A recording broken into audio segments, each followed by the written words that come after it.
Avis vascular centre మన దేశంలోనే the best. దేవు బావ తర్వాత మీ కెరీర్‌లో ఉన్న మరో మంచి హిట్ 'జీవిత ఖైదీ' సోమన్ బాబు గారితో చేశారనమాట. సో, ఆ సమయంలో సోమన్ బాబు గారితో మీకు మర్చిపోలేని ఏదన్నా ఒక ఎక్స్‌పీరియన్స్ ఉంటే షేర్ చేసుకోండి సార్. డెఫినెట్‌గా. సోమన్ బాబు గారు నాకు మొట్టమొదటి నుంచి కూడా ఆయనతోటి అసోసియేట్‌గా పనిచేసేటప్పుడు కూడా ఆయనతోటి సినిమాలు చేశాను. సార్. 'జేబు దొంగ', జీవిత చక్రం, 'మిస్టర్ విజయ్' అని చెప్పనేసని. హ్మ్.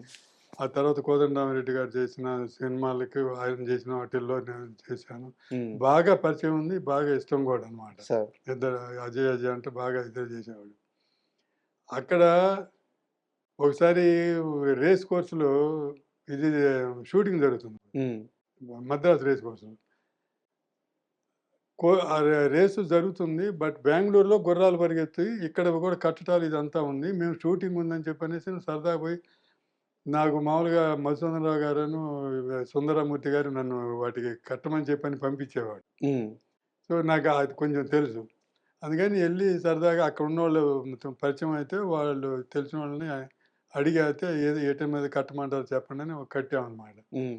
అలా కడితే టికెట్ ఉంది. మామూలుగా మధ్యాహ్నం 2 గంటలు మార్నింగ్ నుంచి షూటింగ్ చేసాం. 2 గంటల నుంచి ఆ రేసు స్టార్ట్ అవుద్ది. ఓకే. ఆ రేసు స్టార్ట్ అయిన తర్వాత మేము హడావిడిగా చూస్తా అది ఒక గుర్రం పరిగెత్తింది అది ఇది అని హడావిడి చెప్తారు. కామెంటరీ హ్మ్. చేస్తారు కదా!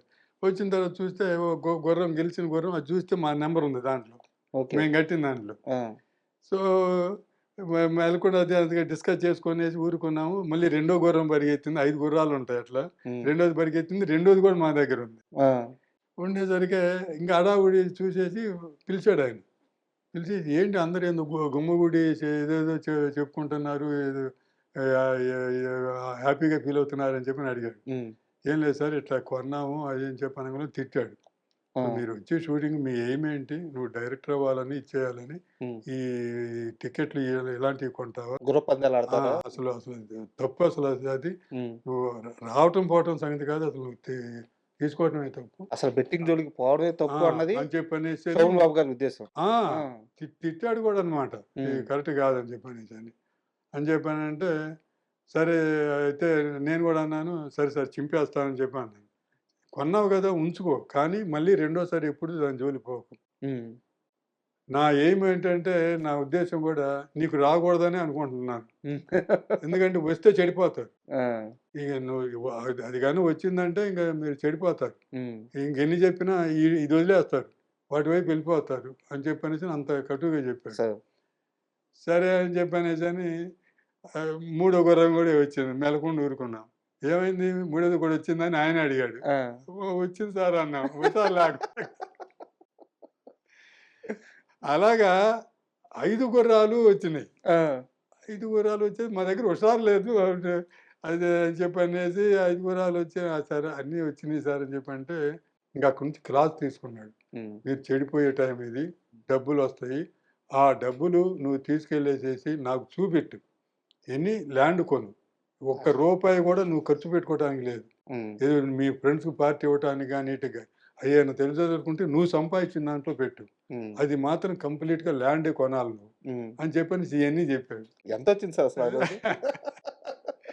అక్కడికి ఎళ్ళిన తర్వాత ఆయనకి తెలీదు కదా!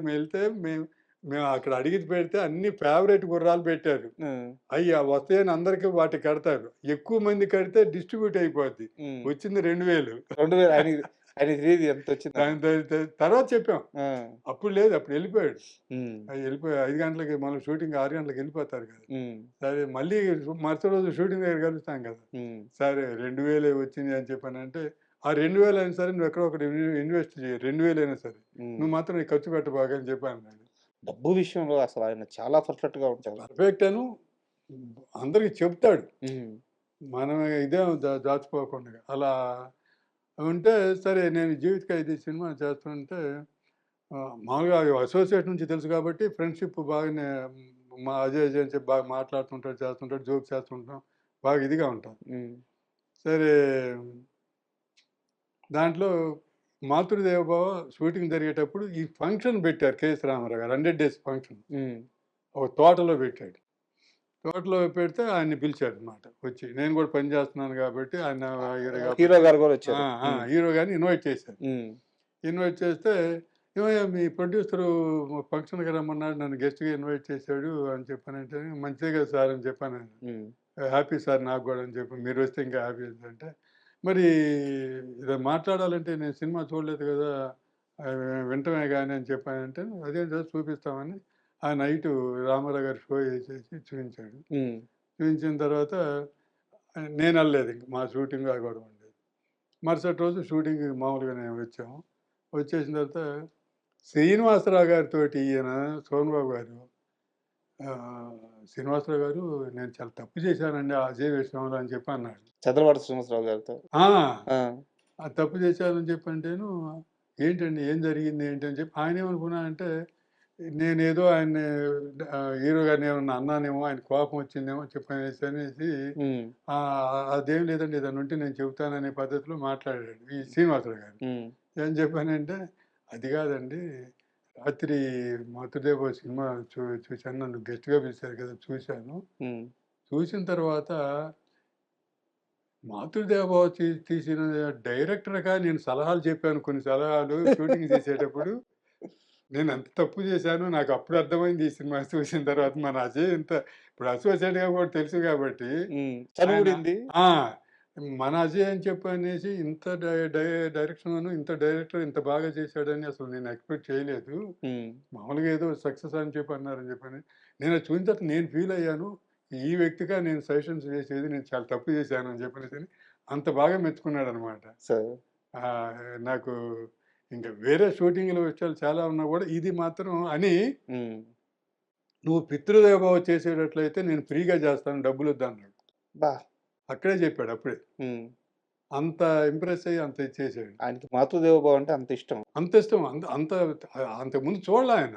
సోమబాబు ఆ! గారికి. హ్మ్. చూసిన తర్వాత అసలు ఫ్యాన్ అయిపోయాడనమాట. సో ఆహ్, నెక్స్టు ఎంత ఇదని చెప్పంటే, నెక్స్ట్ సినిమాకి వాళ్ళు వేరే సదాశివరావు గారని చెప్పిన డైరెక్టర్ ఆయనతోటి కమిట్ అయితే సినిమాకి హ్మ్.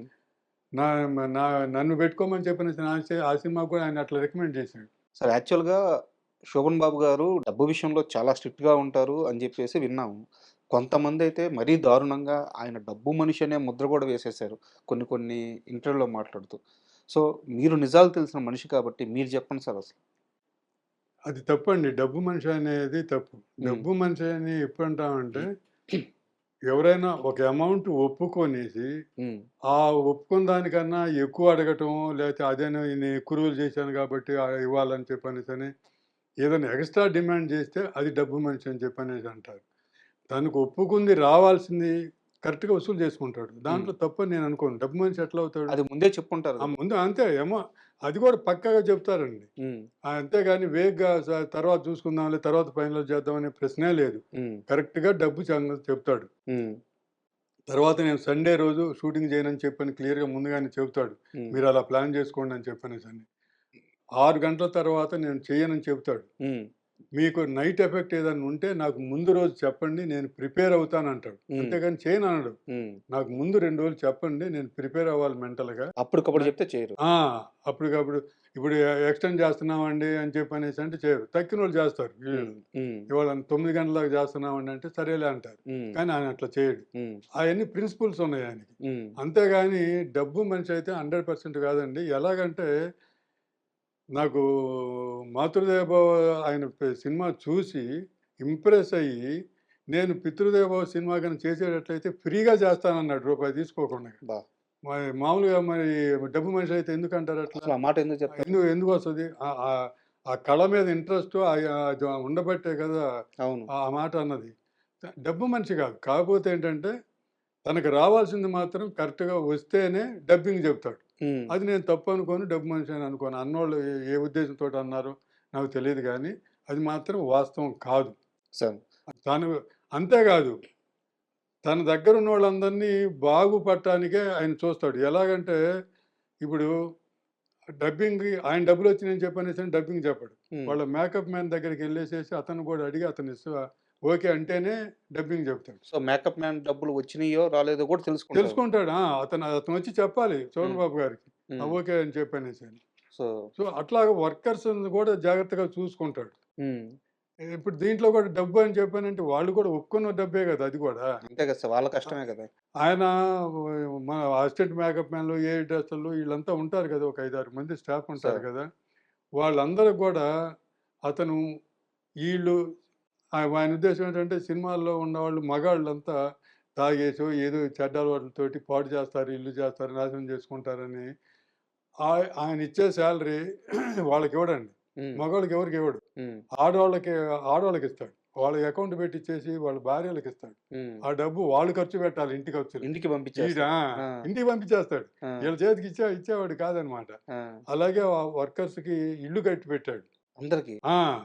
ఆయన దగ్గర పనిచేసేవాళ్ళందరూ. అదే. ఆ! ఆయన ఇల్లు కట్టిపెట్టేసి అంటే ఈళ్ళు ఏ తాగి ఏది చేసి ఏం గొల్ల చేసినా ఇల్లు అనేది ఒకటుంటే ముందు భార్య, పిల్లలు సేఫ్‌గా ఇంట్లో ఉంటారు అని చెప్పనేసని ఈయనిచ్చే డబ్బులు గూడా ఆ భార్య పేరుతోటి వాళ్ళతోటి చేసేవాడు. ఎంత గొప్ప సో, మనసు. అది మరి తన తన దగ్గరున్న స్టాఫ్‌ని గూడా అంత బాగా చేసుకునే వ్యక్తి డబ్బు మనిషి అంటే ఎలా అవుతాడు? అది రాంగ్ అండి. డెఫినిట్‌గా రాంగ్. సార్.